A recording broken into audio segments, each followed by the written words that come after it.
Hello there, writers. This is Kristen Kiefer, and you are listening to episode number 24 of the Well Storied podcast, where I share tips and tricks that help writers craft sensational novels and build their very best writing lives. Today, we're going to dive back into the blog archives to cover an article I originally wrote this spring: 4 Steps to Overcome Writing Procrastination. I wrote this article originally after going through a really rough patch with writing procrastination, and I kind of needed to swallow a bit of my own medicine, so to speak. Recently, I had a hard time coming back to writing after some end-of-summer events. I found that I was procrastinating all over again because I just wanted to be back out, having fun, and eating way too much delicious food. So I thought, what better time than now to return to this article and record it as a podcast episode? Sound like a plan? Remember, you can always find the transcript for this episode over at well-storied.com/blog, so make sure to check that out, read along, and let's get started. I have met a variety of writers since joining the online writing community, and I have to admit, I am mad jealous of those who look forward to every single writing session with reckless abandon. I am not one of those writers, and I know I'm not alone in that. For a number of us, writing isn't always the most joy-inducing task in the world, no matter how much we love our stories. For any number of reasons, sitting down to write can be difficult for some of us, and oftentimes procrastination wins out. The good news: writing procrastination is completely normal. You should never ever treat yourself like less of a writer because you lack the motivation to tackle your next writing session. Like I said, there are a number of reasons why procrastination may plague you.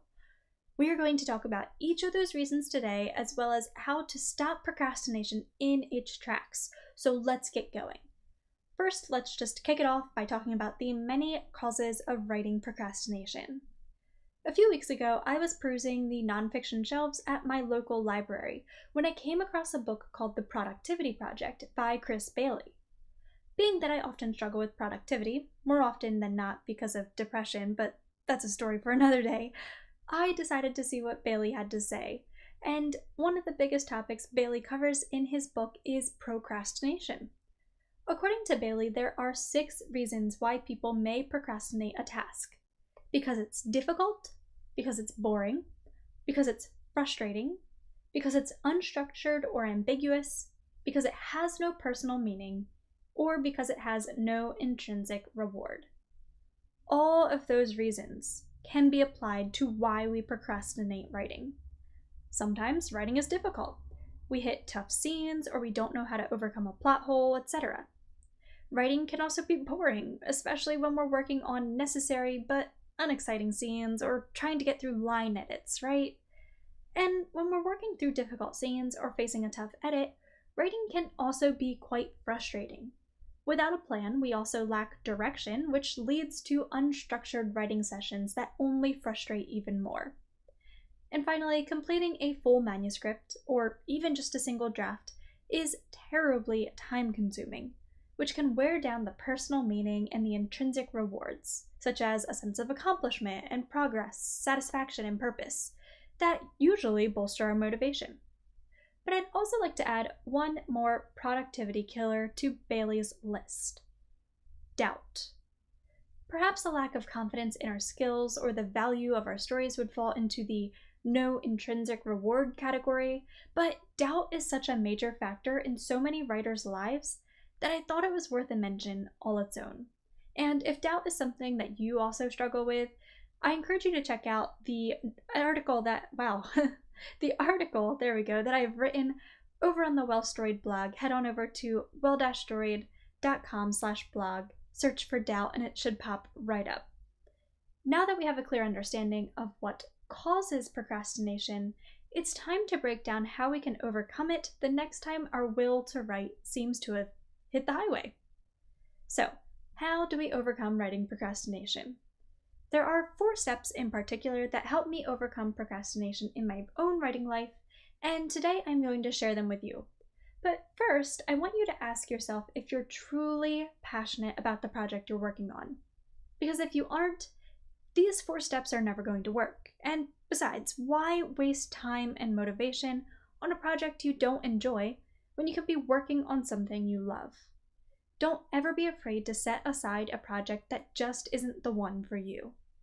Fill your writing life with passion projects, and you'll find it so much easier to conquer procrastination and kickstart your writing momentum. With that in mind, let's jump into the 4 steps we'll take to overcome procrastination ASAP. Step number 1, identify the cause. Before you can counteract procrastination, you need to understand what's causing it. So think about those reasons we discussed earlier. Are you working on a difficult project, or are you frustrated by a scene you're trying to write? Have you grown bored of your story, or are you having trouble seeing and appreciating the progress you've made? Maybe doubts are weighing you down, or you just don't feel like you've accomplished much. Whatever the case, whether your procrastination stems from a single cause or just like all of them at once, knowing what lies at the root of your writing struggle is the first step to overcoming it. The second step? Lessen the pain. Look, writing isn't always easy or fun. That's a topic we've discussed a lot at Well Storied, and with good reason. If you're struggling to love your writing, please know that you are not alone. With that in mind, it's time to take a look at the root cause or causes of your procrastination and to work to lessen the pain of them. Not really sure what I mean? Here are a few examples.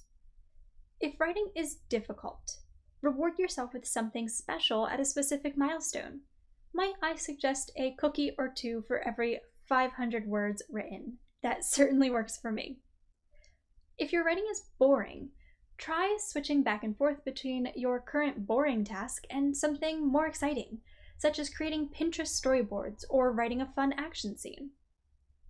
If writing is frustrating, try taking a long shower or a long walk to see if your muse provides you with a solution to your frustration. Let your mind unwind for a bit. That's truly key here. If your writing is unstructured, what are you waiting for? Go make a plan. Plenty of resources for that in the transcript for today's episode over at well-storied.com/blog. Good to always know your own website address, guys. If your writing has no personal meaning, consider whether you're truly passionate about your project. If you are, try working through our Write with Purpose workbook as a way to remind yourself of why you write. If you've lost sight of writing's intrinsic rewards, try reading some of your old work or tracking your writing progress to see how far you've come. Remind yourself of all of the good you've already done. And if you doubt your story's value or your ability to tell it, remind yourself that you are as good a writer as you work to be. Growth is in your hands, and every bit of progress you make brings you one step closer toward your goals. Step number 3 to overcoming writing procrastination. Discover your pressure points. A bit of healthy pressure can go a long way. Doing word sprints, which is just trying to write as much as you can in just 10 or 15 minutes, working on a self-imposed deadline, or trying to reach a certain goal, can motivate many writers to sit down and pick up the pen. But for some writers, the pressure they place on themselves is already too much. If you're one such writer, working to a minimum goal instead can be the key to kicking procrastination to the curb. I often employ this tactic in my personal writing by telling myself that I only need to write 200 words or to edit for 10 minutes. It really takes the pressure off, reminding me that progress, not productivity, is what's most important. And of course, if you find your writing groove after giving this method a shot, don't be afraid to just keep on working. Go with the flow and get those words, writer. And finally, step number 4, implement a reward or an anti-reward system. You may have already employed this tactic when you sought to lessen the pain of procrastination in step number 2, but if you haven't, I encourage you to give it a try. Implementing a reward or an anti-reward system ties right back into getting to know your relationship to pressure. If you often place too much pressure on yourself, you're going to want to try the reward system. This may look like eating that extra cookie after a successful writing session, allowing yourself to buy a new book after writing every day for a week, or spending extra time with your favorite fan fiction after hitting a new manuscript milestone. Truly, whatever floats your boat as a reward, go for it.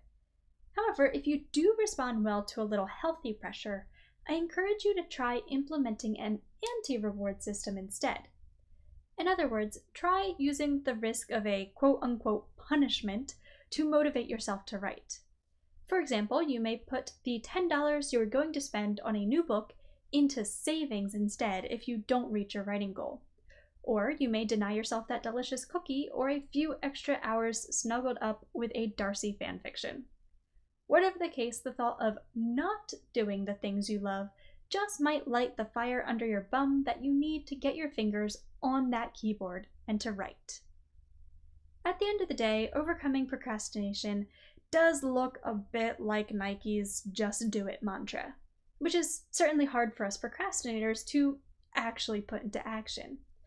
But by employing the steps above, when you feel your writing motivation begin to slip, you will slowly but surely build up the willpower you need to make conquering procrastination ever so much easier. So what do you say, writer? Let's get to it.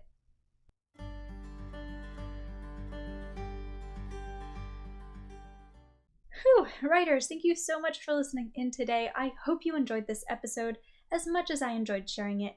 If you did, make sure to give me a shout out on social media at Kristen_Kiefer. It would also mean the absolute world to me if you could give this podcast a quick rate and review on iTunes or SoundCloud. Wow, I said that funny. Wherever you are listening in from, that would be so awesome and would really help the podcast grow. A special thank you to all of my lovely patrons over on Patreon who continue to support this podcast and all that I create for Well Storied with their monthly donations. I appreciate it so much. This podcast truly wouldn't exist without you, so thank you again. If you're listening in and would like to help support the podcast and Well Storied, you can hop on over to patreon.com/wellstoried, no dashes, just Well Storied, for more info. Writers, thank you again for listening in. Happy writing, go forth and conquer, and I will catch you guys next time. Bye!